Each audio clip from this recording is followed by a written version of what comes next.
What's up, everybody? This is Eric Chiappetta with Season 1, Episode 3 of Chef or Death. A little bit about myself. I've been a chef and wine salesman in Denver for 30 years, if you can believe that. Still have my hair. It's amazing. Chef or Death is something of a passion project of mine. If you're new to the show, this is something that I've been doing as a podcast and now clearly as a vodcast for a couple of months now. And the idea behind Chef or Death is that we talk to food and beverage entrepreneurs and everybody that kind of lives under that umbrella. We talk about mental health issues, we talk about different industries, we talk about different aspects of what lives under that kind of umbrella.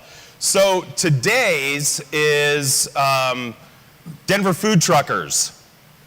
We have such an amazing amount of food trucks in Denver right now, and it's just growing by leaps and bounds.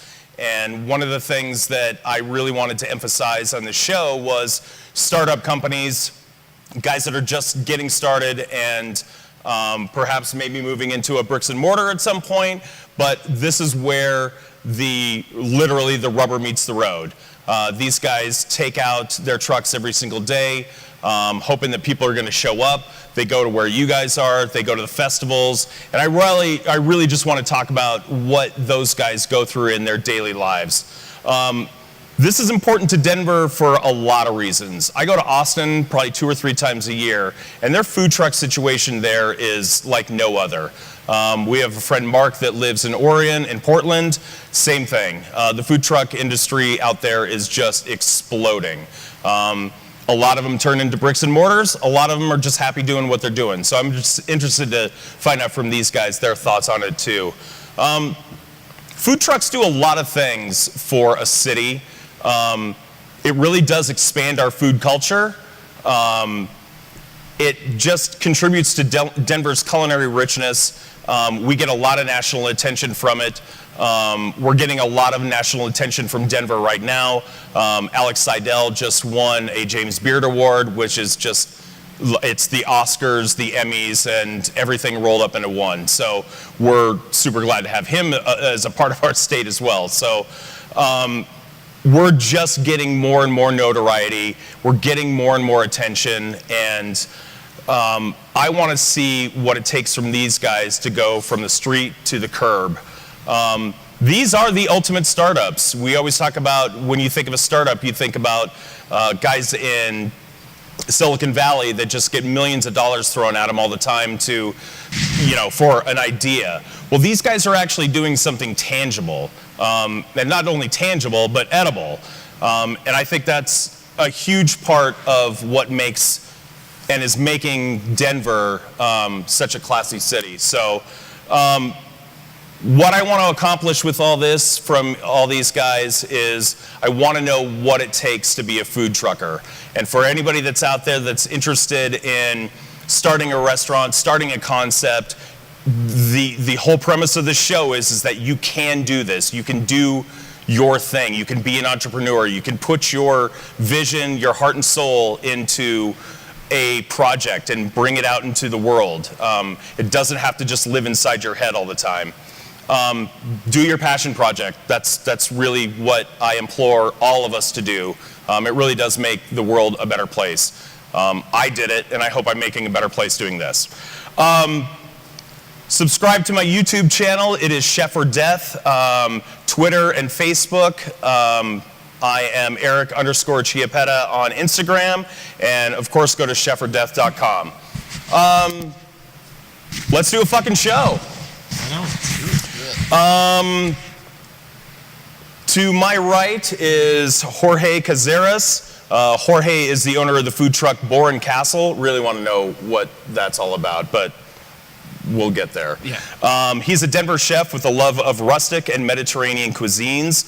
Jorge has been cooking for a long-ass time, his words, and has a background in culinary competition, including gold medaling in his home state of Kansas. He worked in some of Denver's most prominent kitchens, including Rioja and Linger, before being part of the opening culinary team for Telegraph. After hiking the 500-mile Colorado Trail across the Rockies with his wife Amy, he set out to open Boren Castle Mobile Eatery. He has 3 adopted dogs, loves anime, and is a huge Taylor Swift fan. Well done. Yes, I am. Some of us admit some amazing stuff. His truck, Boren Castle's menu is mainly Spanish. Tapas and paella are his mainstay, but also includes anything European, Mediterranean, and Italian influence as well. Boren Castle rolls their own pasta on the truck and has a big picture window where people can watch them roll pasta. That's awesome. When they do caterings, they can also do higher-end cuisine as well. He's a really accomplished chef, so take my word for it. It's a big black 97 Chevy P30 step van. I just wanted to say that. And they're coming up on their 1-year anniversary. Congratulations, man. Thank you. Absolutely. John Eliav. Am I pronouncing that right? Eliav. Eliav. That's even more fun. John Eliav is the owner of the Cravings truck. John has a love for food and would experiment with recipes of food that he liked to eat. With no real culinary experience other than watching thousands of hours of Food Network and the Cooking Channel, the concept of the truck comes from his upbringing, where he thought that the only way to fully experience a culture is through its food. That's probably, if anybody takes anything away from today's show, that. Growing up in Aurora, he had friends from every walk of life and enjoyed experiencing their culture through food. In his culture, friends, family, or strangers should be fed until they're ready to burst. He took flavors that he knew from his parents like falafel, shawarma, and buekas, and added things he grew to love like Korean, Vietnamese, Indian, and Mexican foods, and threw them all together and created a truck with the concept of global street food that you crave. He runs the truck at night and on weekends with his business partner and brother Al, who's in our audience tonight. His passion is to bring good food to the streets. Love it. Brandon Becker is on my left. Chef Brandon is the owner of Cirque Kitchen and has had the opportunity to work with many top chefs, including Seth Bixby Doherty, Food and Wine Best Chef 2005. He has also worked his way across the country and ended up here in Denver. Welcome. Where he quickly moved up the ranks and became executive sous chef at 1515, Atticus, and the Rosedale.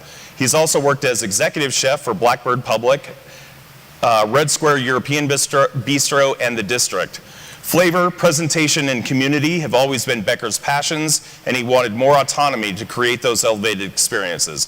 I feel like that's all of you. Becker is excited to put his passions to work, providing creative world street food with his food truck, Cirque Kitchen, or a custom experience of taste through private catering. Join him for an experience of a lifetime with his community-building pop-up dinners that break down all the common ideas of dining out. Welcome. Thank you. Blaine Bagao, right? Yes. Owner of Adobo food truck, Chef Blaine Bagao is Filipino and hails from southern New Mexico. He started at, your story is hilarious. Not hilarious, but it's awesome. He started in hospitality at CU Boulder during large-scale management, followed by an indoctrination in fine dining at the St. Julian in Boulder. Nice. After the layoff in 2009, he returned to college to pursue a degree in finance. After 5 years in the investment industry and a near-death motorcycle accident, the typical 9-to-5 office job was impossible to continue, so he cashed out his 401k severance package to invest in a food truck with his hometown friend. After 1 year in business, Adobo Food Truck has become one of the hottest trucks in Denver, winning the 2018 Top Taco competition, sorry Hive, voted Denver's A-list #3 best food truck, and providing the catalyst to launch Eat Mile High, which is the premier food truck booking company in Denver. His world revolves around a 3-year-old girl named Olivia Gale and a 3-year-old mastiff named Smokey. I hope you don't get them mixed up. They're both 3. Same age, so yeah, it was difficult at times who to put the diaper on. Welcome, guys, to Chef or Death, Season 1, Episode 3. This is Food Truckers. I would obviously like to thank our sponsors, Hive Industries and Fox Street Compound, for giving us this platform to do the show. Their generosity exceeds anything that I could possibly imagine to make my dream come true. So thank you guys. This is Season 1, Episode 3, Food Truckers. Welcome. Thanks for having us. Right on. Thank you. So I'm going to kind of do open-ended questions, however you guys want to answer, peek up. If you've got something that you want to get off your chest, we'll have room for that later. Why'd you start your trucks? Got tired of cooking for someone else, basically, I mean, I think that's at least where some of us come from, You want to put your own food out there and someone's breathing down your back saying, no, do it this way, do it that way. Working that many hours for someone else just kind of sucks, so I'd rather do it for myself. Yeah, I think that's a big part of it, being able to work for yourself. I started mine just basically because, you figure you make, as an executive chef, you make all these other restaurants, millions of dollars a year, working anywhere from 75 to 95 hours a week. And you don't get to spend time with your family, your friends, or anything else.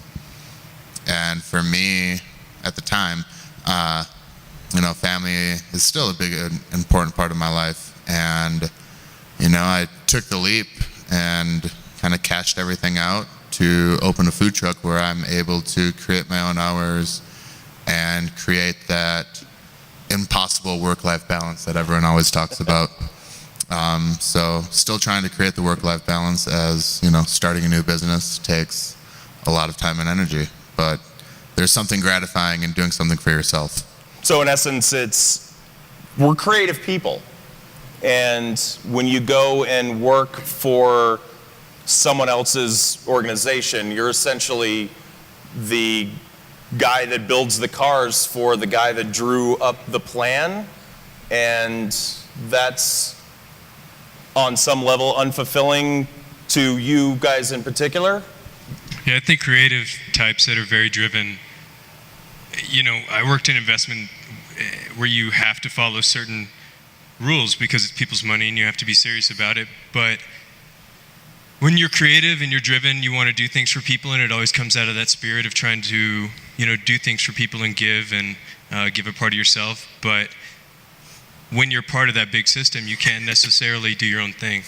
And for me, it was the opportunity I was either going to do this or something else. And this was the one thing that I knew I could deliver my passion, find success with the experience that I had at CU during large-scale events, those football games, going to the St. Julian and learning about service and all those little touches that make a difference. It was the quickest way that I could share my passion, and my passion is New Mexican, Filipino food, Latin Asian fusion. So, I think for a lot of us, it's the quickest step to freedom to do our own thing. Right. To wake up every day and say, I'm going to make this, I'm going to make that, I'm not going to make this, that kind of stuff. Right. Yeah, I mean, coming from, I guess I'm the only one on the panel that's not culinarily trained. I had a passion for cooking, and if I wanted to see if there was something I could do out there that, I can feed people at home all day, but let me see if I can do this for somebody who I don't know. And then, you say you get to work for somebody that you don't get the actual appreciation. Well, when somebody comes up to the window and they're like, dude, that fucking was awesome. Right. Like, that's probably one of the best fucking sandwiches I've ever had. And you're like, holy shit. Right. That just feels great. Right. And just for the audience, one of the things that I'm taking away from what all of you guys are saying is that, and I hope you're picking up on this too, is these guys are givers. Like, to go and work for somebody else and doing and making food for other people, there's a degree of that's satisfying. But if you're not doing it from your heart, if you're not doing it from your soul, and you're not giving somebody something to eat, and I've always said this, that giving somebody something to eat and them ingesting it into their bodies is quite literally the second most intimate thing you can do to another human being. What's the Absolutely. Don't ask Jorge. Don't ask Jorge. Text them back in a timely manner. So if there's one thing I want the audience to kind of take away from this too is that these guys are givers. Like, this is they're passionate about the craft and doing all that, but this also goes hand in hand with, giving somebody something and watching the satisfaction on their face is worth so much. Yeah, I mean, you can't even put a price on it. I mean, it's worth every blood, sweat, and tear hour that you put into this. I mean, it literally is, 15, 16 hours a day, because you're not just cooking, you're prepping, you're cleaning, you're scheduling. I mean, no one's going to bring you out there. You got to, once you've been out there for a while, people will call you, obviously, but when you're starting up, it's like, you got to do the cold calling. You got to get out there. Right. You got to do everything you can to get 1 gig, 2 gigs, and then hopefully bring enough food so people will come and eat it. It is, but it's that satisfying factor. The reason that I started this is to build that community. People have a solid connection around food, and you never realize that you sit down next to someone, talk to them, and have a meal that could literally change someone's life. Right. And that is a very gratifying thing to be a part of, and to do it on your own is special. Right. You're doing it for the right reasons. That's amazing. So when you build a restaurant, you can go a variety of different ways. We're going to do a breakfast restaurant. We're going to do a burger thing. We're going to do, a steakhouse. We're going to do, we're just going to, and there's the guys that try to cover all the bases and be all things to all people. You guys can't do that. Like, you don't have a walk-in on your truck. So how do you distill down what your concept ultimately would be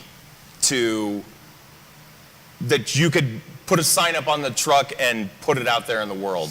A lot of trial and error, really. I mean, I think one of the biggest mistakes that a lot of new food trucks make, you'll see them come out with, like 14 things on their menu. And, someone who's been open for a little bit will come by and be like, you might want to tone that down a little bit. And, it's just one of those things when, you're out every single night, what's selling, what's not selling, what's putting a strain on what equipment on the kitchen, and just changing that according. I started with a pretty sizable menu, and I think I'm down to 7, 8 items maybe, when it used to be like 14. Right. So yeah, a lot of it's just what sells, what doesn't, and then what do you feel like making? If somebody gives you something, or all of a sudden you can come across some really cheap, pork belly or something. Right. Have fun. Right. Keep it within your concept and, Yeah, of course. kind of go with it that Yep. way. Right. Yeah, to get off the ground, I really did anything. I built my kitchen line to fryer, oven, flat top, burners, charbroiler, steam table. I had everything. Wow. So I could do anything. Right. Because I really didn't know exactly what you have to give more credit to John, and not necessarily knowing exactly how you're going to execute this stuff, because you haven't. You just have the perseverance and the belief in yourself that you're going to do it. Thank you. I'm front of house. I didn't work in the back of the house, St. Julian. I was the front of the house. You know what I mean? So I kind of had that same learn trial and error, like he's talking about, and it's painful, and you wash a lot of dishes, and you learn, how to be smart. But I started out doing breakfast burritos because there's a lot of construction, and driving around downtown and yelling Hatch Green Chili and just hustling, doing the lunch shifts and just trying to do every single shift that I could. And because I had that kitchen line, I could do almost anything. Right. We've done 150-person weddings with 7 courses, everything from ceviche to on-site made queso, on-site grilled steaks, Wow. whole snapper, just things you really don't think you can get out of a food truck, because we really didn't know. I mean, he's got a green egg in his truck, which is just Damn, you do? mind-blowing that you drive down the road with that. One of 4 in the country, only one in Colorado. Those of you who don't know, a green egg is basically a encapsulated smoker grill thing that you would see in Highlands NASA Ranch in technology. somebody's backyard. It's a super expensive piece of equipment. Yeah, it's a ceramic egg. I started smoking our smoked carnitas, the one that won Top Tacos. We used the green egg, same as John, and you really can't beat it as far as smoking, but the volume is so big, right? So, but you can do some really cool things, some really cool techniques. It goes 700 degrees, cold smokes, all this really cool stuff, and having the guts to put that in there, to take that space up, Right. I ended up taking it half my line out with my business partner at midnight to 2 in the morning, to put in a rice maker instead because our rice bowls are selling. Right. And it took 2 minutes off our ticket time, and just knowing what it's worth and knowing what you got to do to make people happy. And when your success brings 50, 100, you got to be able to do 50, 100, 200. Right. And so you find those ways to. There's a fine line too between you're in sales essentially of giving people what they want, Right. and balancing that with keeping your concept still. I see Jack in the Box doing fucking rice bowls right now, and I'm like, Right. we're grabbing for straws here. By the way, Green Egg, that was a plug on purpose, so I'll give you my address after the show. I know some people. Excellent. I kind of classified you guys as startups because in my head as an entrepreneur, there are ways that I want to grow my business, bring it to the next level, elevate it to a place wherever my goals lie. Is your ultimate goal to have a bricks and mortar establishment, or have you found your happy place? I think that's a difficult question right now for me, at least. Spending my whole career in fine dining and stuff like that I always have that itch to go back. Like from working at Cosmos in Minneapolis and then starting off being able to stage around the globe and work at some of these high-end fine dining restaurants, you kind of miss it. There's an adrenaline rush for that. And the reason why I created Cirque is, you go to Alinea, you're spending $350 per person just on food. A place that I was working in for a little bit in Minneapolis called Travail, they brought that same experience and concept down to $85 a person. Right. And I fell in love with what they did on how they created a community through tastings and stuff like that.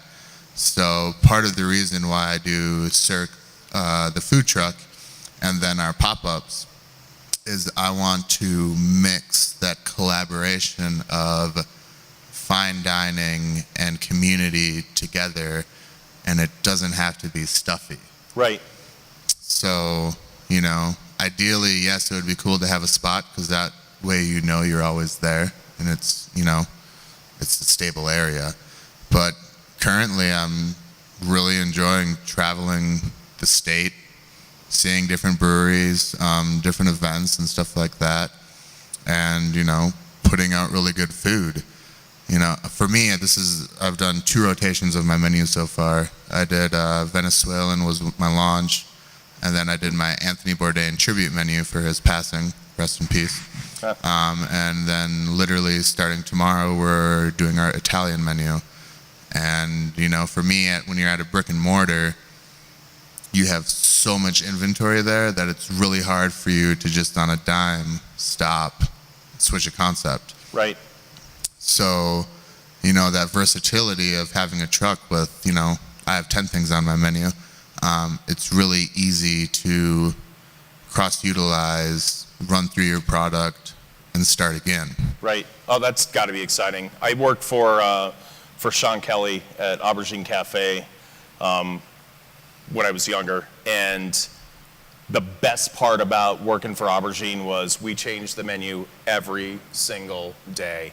There was a few mainstays on there because we opened for lunch, so there was a few mainstays that but at dinner time it was whatever was on sale or whatever we could get, whatever was seasonal.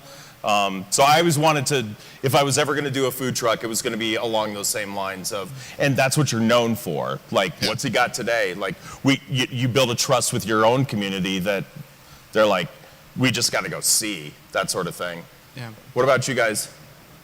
For me, I think everybody kind of starts with the idea like, oh, this is a push-off point, and at some point, we might get a brick and mortar. But the longer that I see some of the brick and mortars here in Denver, what they've been suffering with, especially, you've got the whole Rhino area, people being cut off because of construction. You know, if you have a brick and mortar, you don't have the option. You're stuck. Right. And you know, that's your livelihood. It's all your money. It's everything. You know.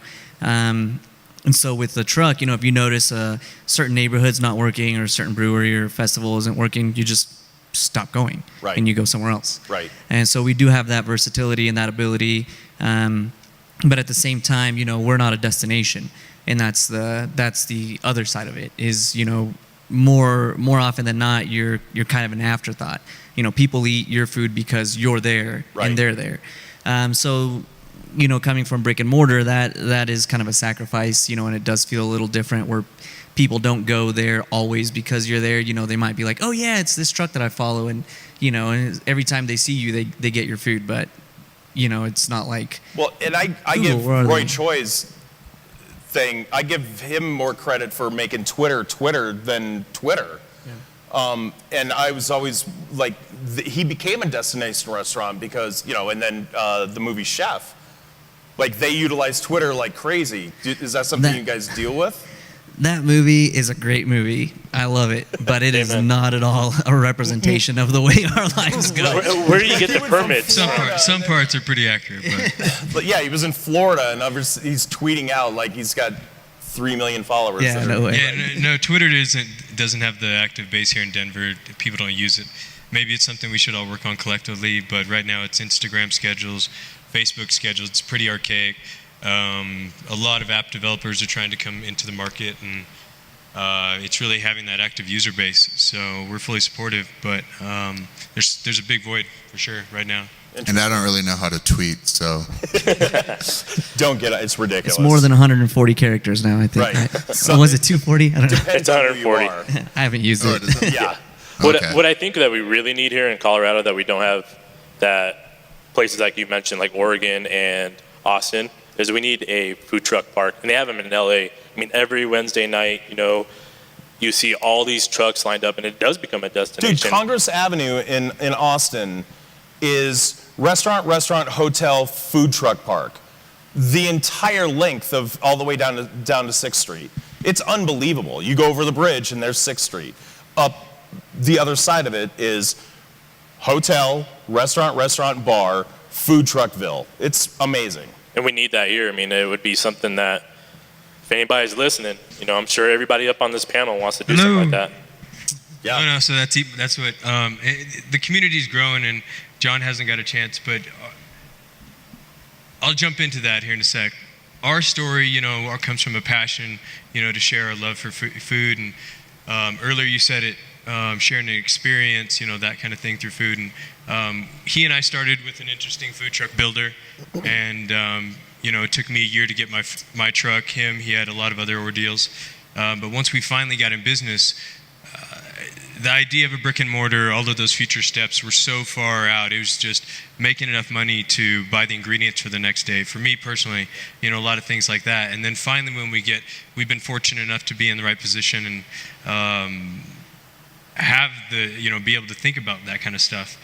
But I think right now, Adobo and the Eat Mile High, and Eat Mile High is going to be, my goal is to make it the next food truck park, food truck event in Denver, put on by food truckers, for food truckers, done by the experts, you know, bringing you food that's not $17, $16, $15 because we're paying 25%, 15%, you know, just to be there, and you're there for us. So the goal is to collectively get together, put together events. If you've been to the Bay Area, it was kind of a life-changing experience having CSIG, being to Off the Grid. I want to create an Off the Grid here in Denver where we go to some proximal location, unassuming, right? We just set up barriers, have food trucks here. The breweries that we used to go to, we'll bring them. They can sample their beer, and some of the hottest acts in town, like Party People and other local shows, can post up right in the middle, and we can have our own scene. And that's what I'm working. I sleep 2 to 3 hours a night because I have this dream now, you know, to create Awesome. this for us in Denver. And Adobo Food Truck's great, right? I love feeding y'all. I love doing Adobo Food Truck, but it's killer back-breaking work, and a lot of families miss out on their loved ones, and If food trucks put together their own events and were a little bit more at the helm of their own destiny, customers would have a better experience, our partners would have a better experience, and in general, we would have a much better food truck scene, way better cuisine. The barrier to entry in food trucks is low, and that's why we get this great cuisine, but lasting a year, that's much, much higher. Right. So that's the goal for me. If I open another brand, whatever that brand may be, another food truck, another concept, we have a lot of cool things in the works that you can catch on our Instagram, but we're looking at American Bonded for a brick and mortar, and that's, Rhino, Heart of Rhino, pretty close to downtown, and it's a really awesome opportunity. That's Sean Kenyon's place, right? Yeah, and Yeah. he's, in terms of being in the Denver scene and being in the bar scene and having, that understanding and love in this hood, it's an incredible opportunity. So if that's something that we do, it's just being, extremely fortunate with the Dobo food truck. And what we do there is just try and share the love with all the other food truckers that are a year in business, 2 years in business. And that's Eat Mile High. You can find us on Facebook at Eat Mile High, Denver's favorite food trucks.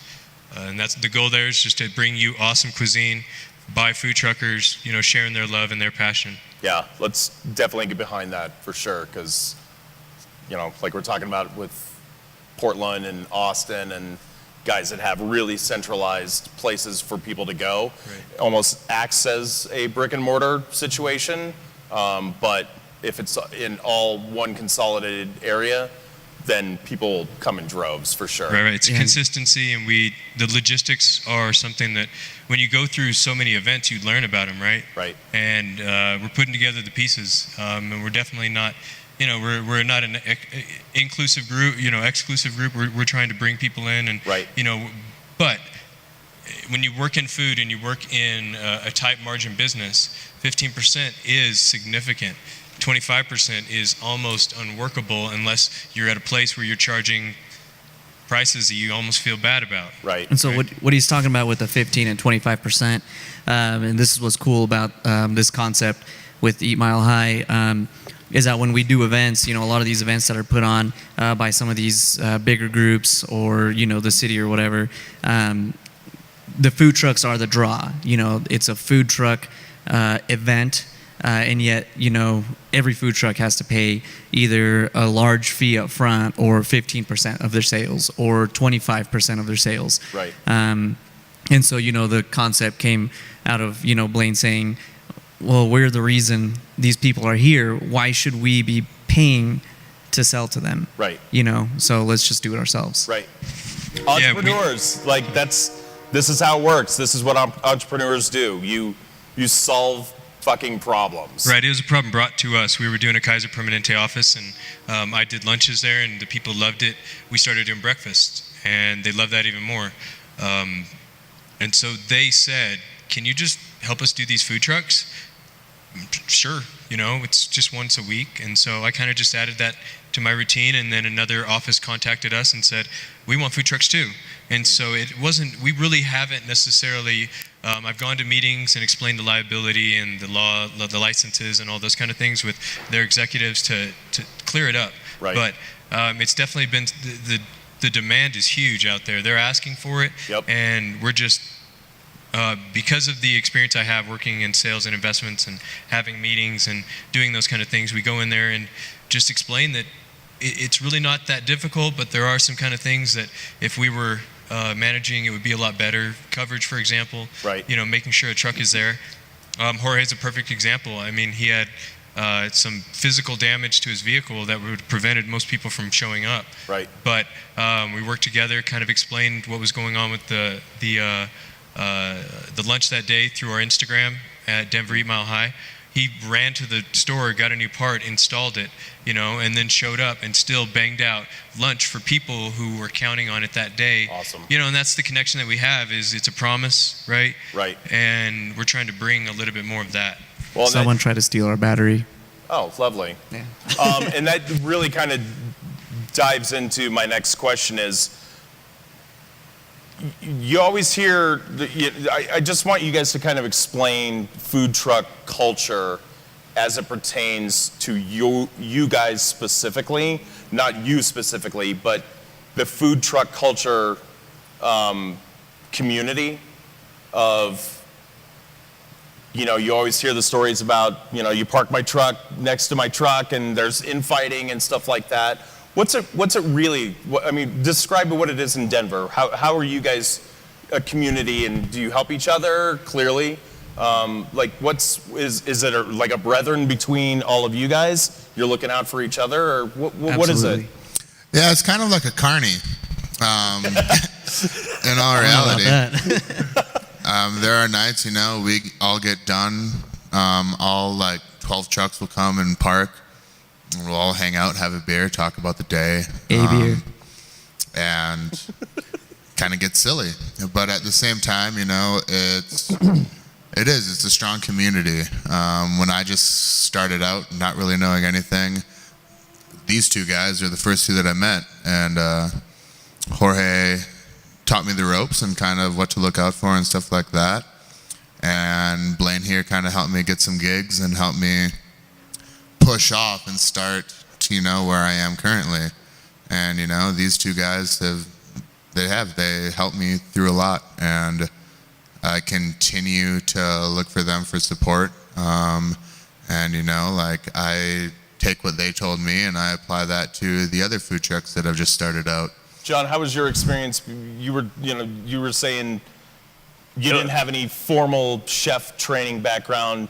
Did they take you in as well? I became part of a group, and Blaine came and talked to me at an event a year ago when it was like our first actually real big event. We'd done a bunch of small ones before, which is fine.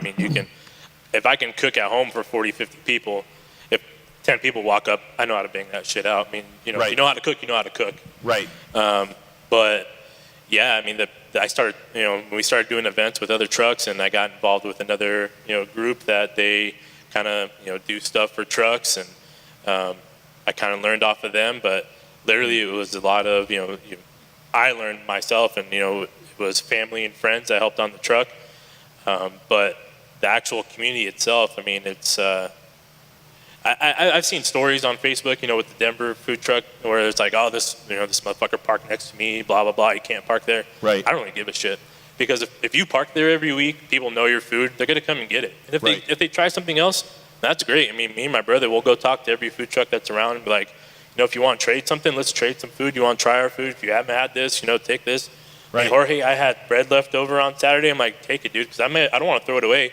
And it sucks, Denver, if somebody knows something more than I do, I can't take it to anybody, and I don't want to throw stuff away. I feel bad throwing food away. Sure. So if somebody could take it, it's good stuff, you take it. And that's how I perceive the community.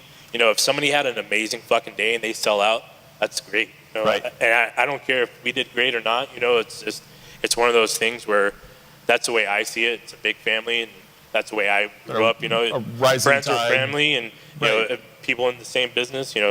If a lot of us have the same kind of mentality, there's a couple that don't, and just what's up. And Right. then if you need help, dude, I'm here. If anything, that's just how it is. Yeah. Yeah, and I would say, coming from the brick and mortar scene, one of the things that really drove me away from the brick and mortar scene, and I know I've told Blaine this, and I've told Brandon this, and John and I actually just recently met. Officially, I guess I bought a water pump from you.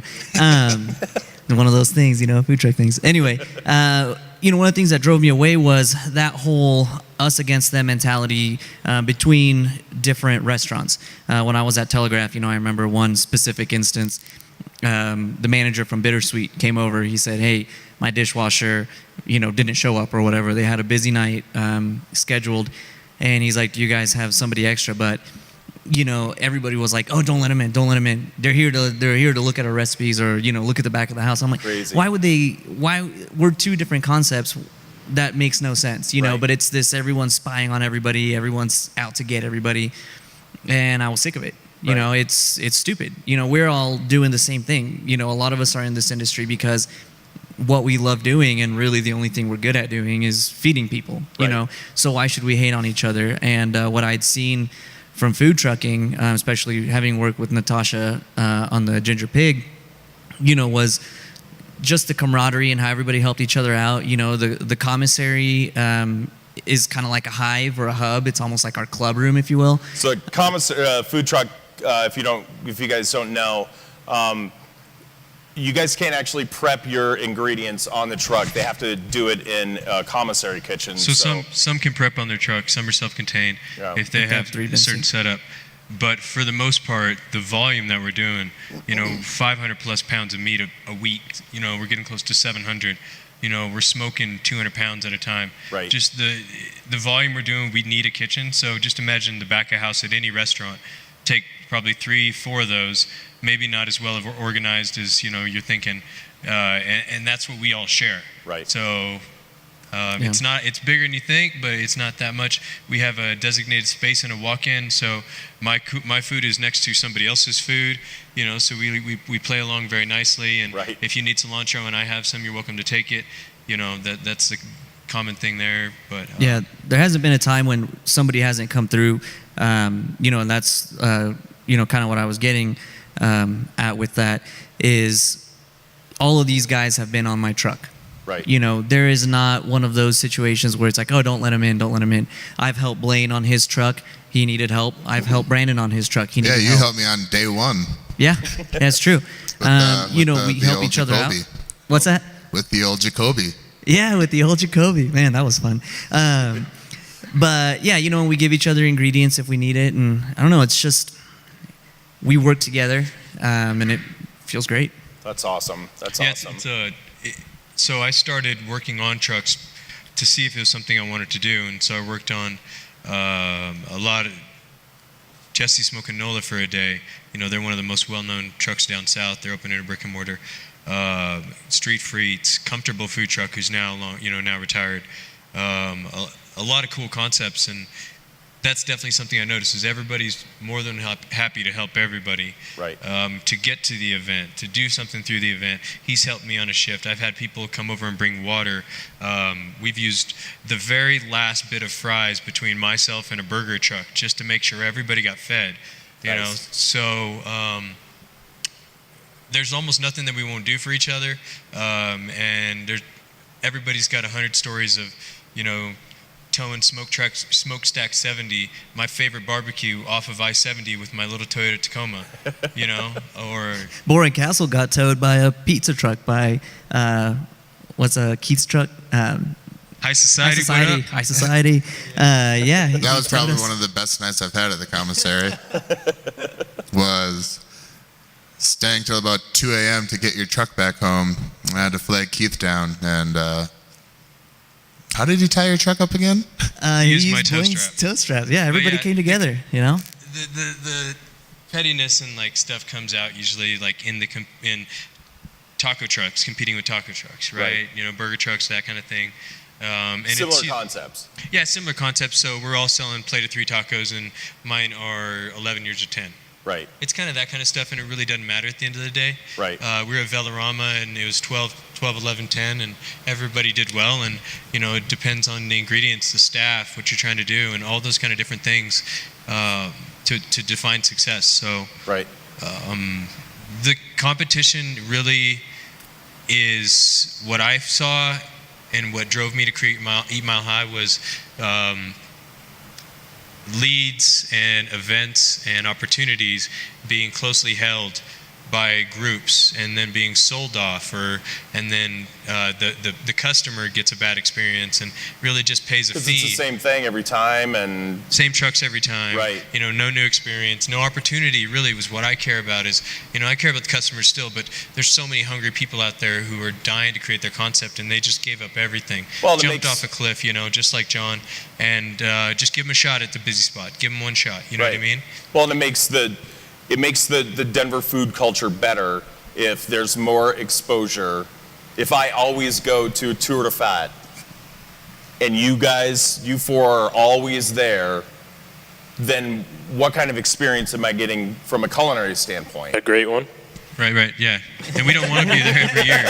Yeah, what are you trying to say about our trucks? Not you guys. What are you saying about our food? My menu changes, so Way lesser food trucks Everything is the personality, you know. It's Right. you get the whole experience. So, and we want to put other people on that stage because there's other things for us to do. Whether that's going into brick and mortar, going into catering. You know, Torchy's is now in brick and mortars, right? Right. You know, it's private equity. It's what I used to work in, and they're looking for high, return investments that don't cost a lot. Right. And I have a 21-year-old FedEx truck that we're pumping out tacos from. Right. Torchy's was great in Austin 10 years ago. Right. And we kind of touched a little bit about it, but what's the biggest obstacle? What's the biggest thing that you guys have to overcome? Is it the city? Is it competition with other trucks? Like, what's the biggest headache that you guys are always running into? People, well, no, for instance, you go to, you get booked at a brewery on a Thursday, and, they promise you there's going to be a lot of people there, right? And, you have 10, 15 people show up at a brewery, and you prep for 100 to 200 people, plus you have staff that you need to pay. Right. And all of that. So it's, it really is. It's, getting people into places. It's finding the places, that can sustain you, your employees, and stuff like that. Because, for me, it's not just about me. It's like I had two of my best friends leave their restaurant positions to come work for me full time. And, it's not like I have an obligation to them, but in a sense I do. Sure. Because, when someone leaves a job where they're making 50, 60,000 a year to come work on your truck, it's just like, they're a part of my business now. Right. And, I want to be able to sustain them like I'm sustaining myself. Yeah, the biggest, scariest point of me the first restaurant I owned was, oh my God, these guys have to pay their bills. Yeah. Like I'm have their to- source of income. Like that's a hat that weighs heavy on your head for sure. Yeah, and that's, for me has been the biggest obstacle because, I know Brandon has a full-time staff and Blaine has regular staff as well. And I know that John works with his brother. We're inconsistent in how busy we are. We'll be doing a busy event, but then, throughout the week, the breweries are slow. So I can't really have employees, and so for me, I work 80, 90 hours a week, just trying to make it happen, and so if a promoter tells me, hey, do this event, there's going to be, you're going to do 3,500, that's what people did last year, 3,500, don't sell out. Right. I'm there, all night long prepping for 3,500, and when we show up and there's 100 people there and there's 12 trucks, Right. And you max out at 500, it's you do take it personally, Sure. So yeah, it's pretty tough. Yeah. I mean, and then the money that you put into the food. I mean, I've been hearing people talking about and Blaine, about pricing and stuff, and that's one thing I wanted to kind of mention was I've heard from people walking by a truck, holy shit, it's $14. Well, I think one thing that people that if you are listening and if you do see this video, one thing you need to take into account is that we buy food not in thousands of pounds. Right. So we don't get this like amazing deal where we can keep things in a fridge or a freezer and we have it stocked up for the entire week. Right. We go by, in our case, we'll go by, 40, 50, 60. Right. And we get whatever price is available, you know what I mean? We can't buy more because we have nowhere to put it. Right. And, in our case, we run the truck at night and on the weekends. So we tried to, and that's one of the things, too, is, all right, what am I buying for what's coming up? And, all right, I've done this event before. We've been now almost 3 years, going into the business, and you kind of get a feel of what's going on and what to prep for, and you know that, weather in Colorado is obviously a big deal. Oh, yeah. And even if you have an amazing event and it starts to rain, or if it gets, really shitty out, Right. people are gone, and it kind of sucks, but there are the diehards that do stay, and they do want to eat, and they do want to hang out and do whatever activities are going on in that festival. But that's our biggest hurdle is like, explaining to people, when I hear, people walking by and saying stuff like, I'm not getting paid that much, and it's that much more if I want to add something onto it. Well, and people have to realize too that the margins in traditional restaurants are slim. Like, no one's getting crazy rich off restaurants. You do it out of love. So I And if you think guys what's are kind of happening here, and it's kind of, you know, in your profile thing, is, you know, the days of the roach coaches are kind of gone. Right. Yeah, there are trucks there where, you know, you can get fries and a burger for under $10, but where are you trusting where this stuff is coming from? Yep. I feel this new wave of food trucks that have come in, you know, have put the time and passion, you know, to really learn about food, sustainability, you know, stuff like that. And it shows, you know, you have, you know, one of my top selling dishes right now is my curry. You try my curry, you try his tacos. You can taste the quality of the food there. Right. And, you know, that's why our food is so expensive. It's just like eating at a restaurant. You know, we want to bring the restaurant experience to you on a mobile level. Right. And, you know, we don't want those frozen pre-patted burgers, you know, where you don't know if it's horse meat or whatnot in that food. It makes it nice to be able to go home and look at yourself in the mirror and know that you knocked it out of the park and did a good job. What advice would you have for a wannabe food trucker that wants to get into the business, that has a concept, that has an idea? What are the steps that you tripped over at the beginning? Make this easy for me. I want to open up a food truck. What do I need to do? So one of the things is just talk to other food truckers, because the city does make it a pain in the ass, a giant pain in the ass. And they change the laws every single year. You know, they'll update them. So Brandon ran into a problem that we didn't run into with certain fire codes, because they just decided to implement a new, you know, law out of the blue.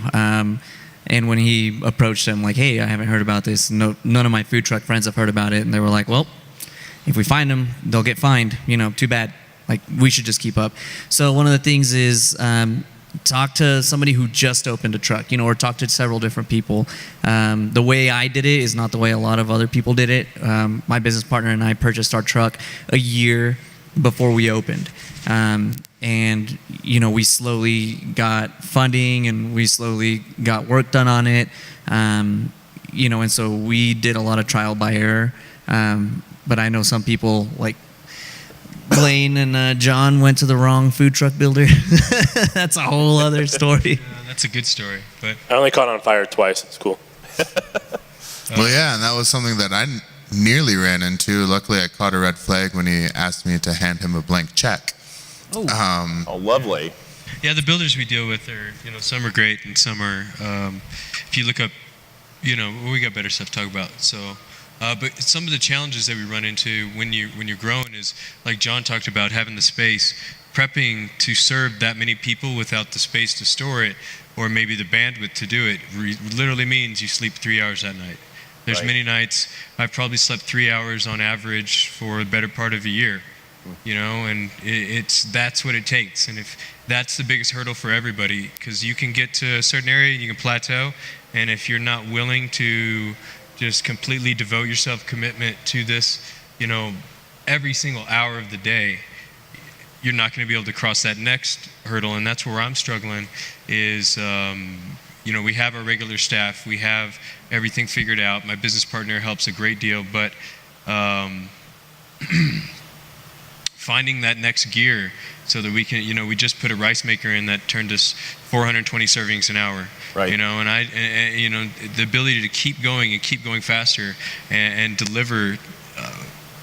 The expectations are unrealistic, but you know, that's a whole another story. It's an entrepreneur dilemma for any entrepreneur.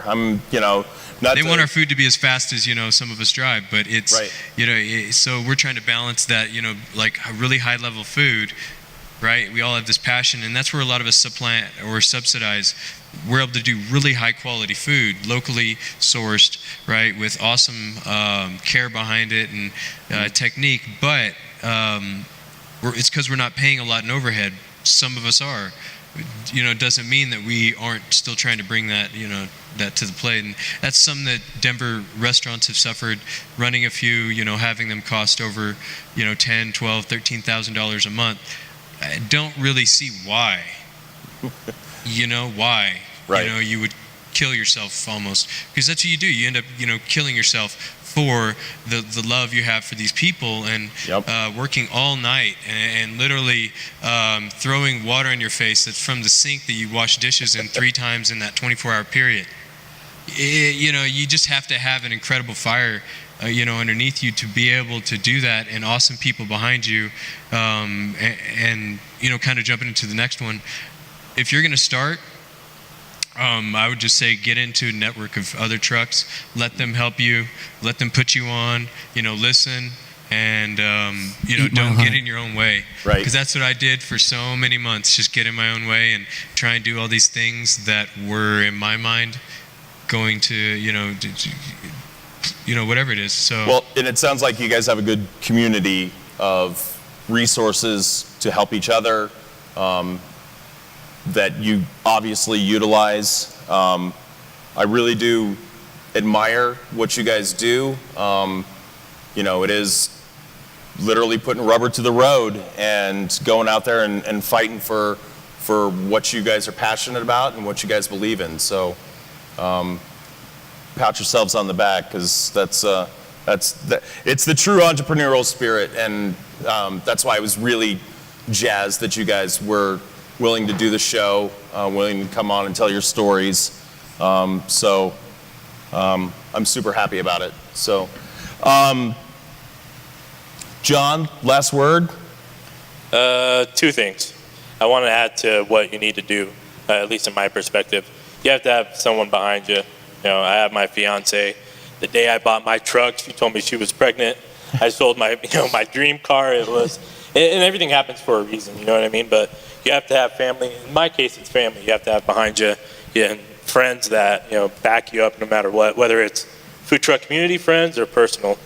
But I think if you're going to start something like this, you need to be very passionate about not only cooking, but also like you're focused on what you want to do, like what you want to feed people, because that's kind of like where I came from. Was I grew up with all this hodgepodge of fucking food that was just amazing, and it's like, let's put it together and do something with it. Because if you think about it, one thing that everything, in our case, in our menu, everything shares something. It doesn't matter if you have Indian food, Korean food, Japanese, Middle Eastern, Mexican. They all share pretty much the same ingredients. Just there's those 2 or 3 things that might be a little bit different. That's where we come in. That's what we do. That's a little bit different. And the second thing I need to leave everybody with, it's not hummus, it's hummus. Hummus. Hummus. Hummus. That's it. It's not hummus. It's not hummus. It's hummus. Brandon? Yeah, to kind of, go on along with him. For me, and I think with a lot of people, it's, the 4 words, it might be 5, but that kill most people from doing their dreams is, what will people think? 4 words, yeah. So what will people think is always going to stop you from achieving your true dreams. And I learned that the hard way. I had a dream to do this for a very long time, and it wasn't until someone who was important to me kind of pushed me and was just like, why don't you just do it? And at the time, I was at a restaurant job that I really didn't like. I think all of us chefs have been there. It's just like, you can't get along with the owner. Like, why the hell am I doing this? So yeah, I left that job on a whim, talked to my now business partner, then kind of just dived in. To be honest, you're really not going to know what you can achieve unless you take the jump. Big. And yeah, it's a big thing. And through me, when I took that jump, I was like, oh shit, so what do I have to do now? A lot of research. You got to look. Denver does have a mobile kitchen review packet that will kind of help you get into the start of things.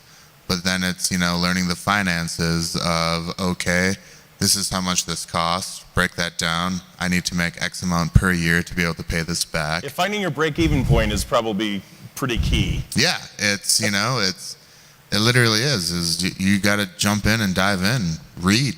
I think that's a lot of things that people don't do anymore is reading. So Weird. Read, study, online forums, Google can literally tell you anything right now. And yeah, believing in yourself. That's the biggest thing that I can say. Cool. Thanks, Brandon. Blaine? Support your local Denver food truck scene. Eat Mile High. For food trucks, by food trucks. Second most important thing, it's green chili with an E. An E. Not Pete an I. Domenici, yeah, look it up. Pete Domenici, we passed legislation. Just because it's the season. It's August, September, roasting chili. You're driving by, you think it's green chili from Hatch, from New Mexico. It's not. If it says CHILI, keep driving. Get your reputable chili. Support New Mexico. 505 and the 303. Follow them on Instagram.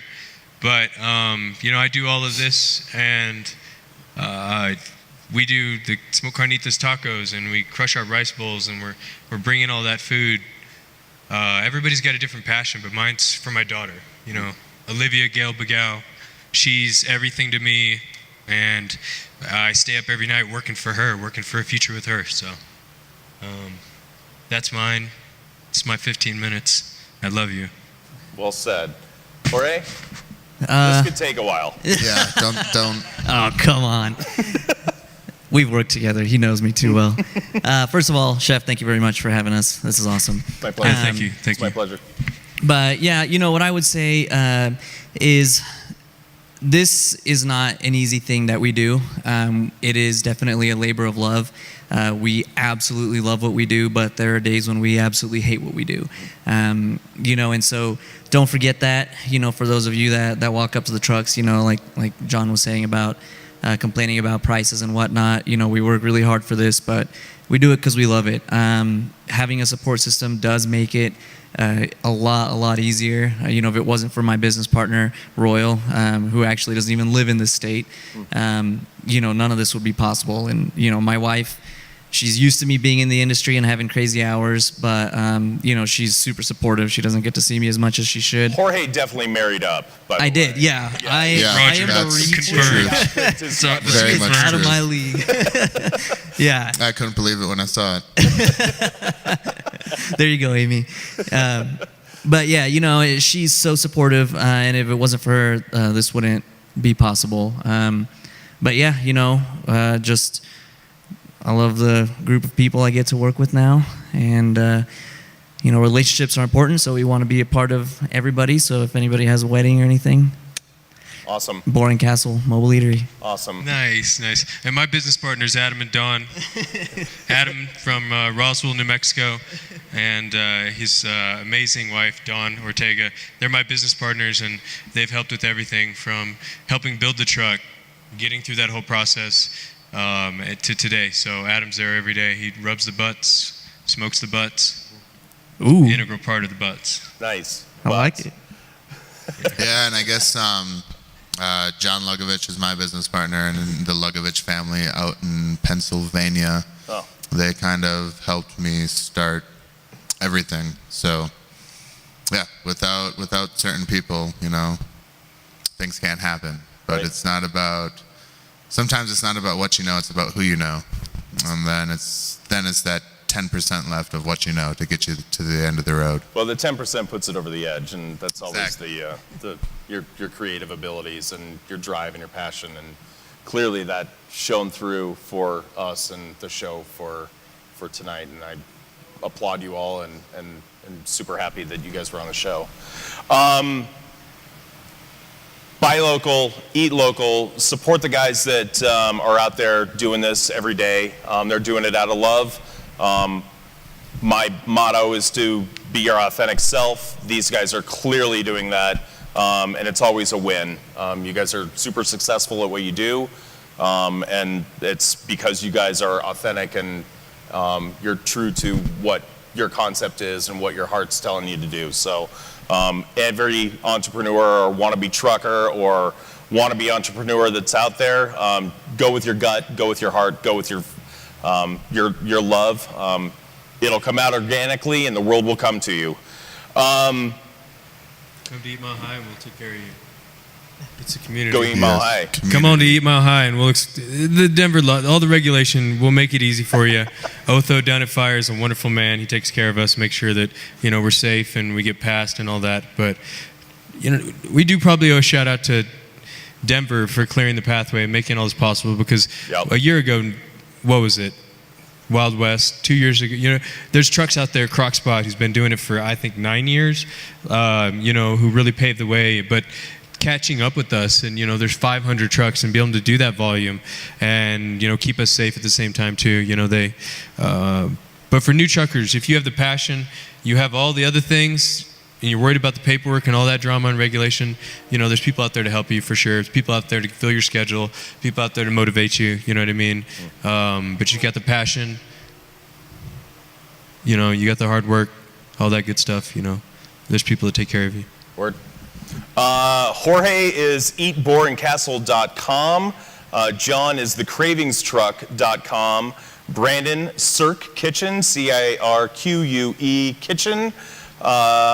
And Blaine, you are adobodenver.com. What's Eat? Denver Eat Mile High. Denver Eat Mile High. Okay. Yeah. I am shefferdeath.com on Instagram and Facebook. Eric_Chiappetta at Twitter. Thanks, guys. It was a real pleasure. Yeah, thank you. Thank you. Best of luck on the streets. Thanks. Let's be safe out there. Watch your battery. Yeah. I put a bracket on that thing now. Thanks for everybody that was watching on Facebook Live or on listening to us on Spotify or iTunes is coming very, very soon. Also find me on SoundCloud, Shepherd Death. And this was season 1, episode 3, Food Truckers. And that's that. Thanks for watching, everybody. I appreciate your time. You should be a You should be a SoundCloud rapper. Cool. Thanks, All guys. right, we did a fucking show. Yeah, we did a fucking show. That was a fucking show. All right. Cool. Nice. Next one, let's do this shit. Right? Yeah. Now I'm hungry.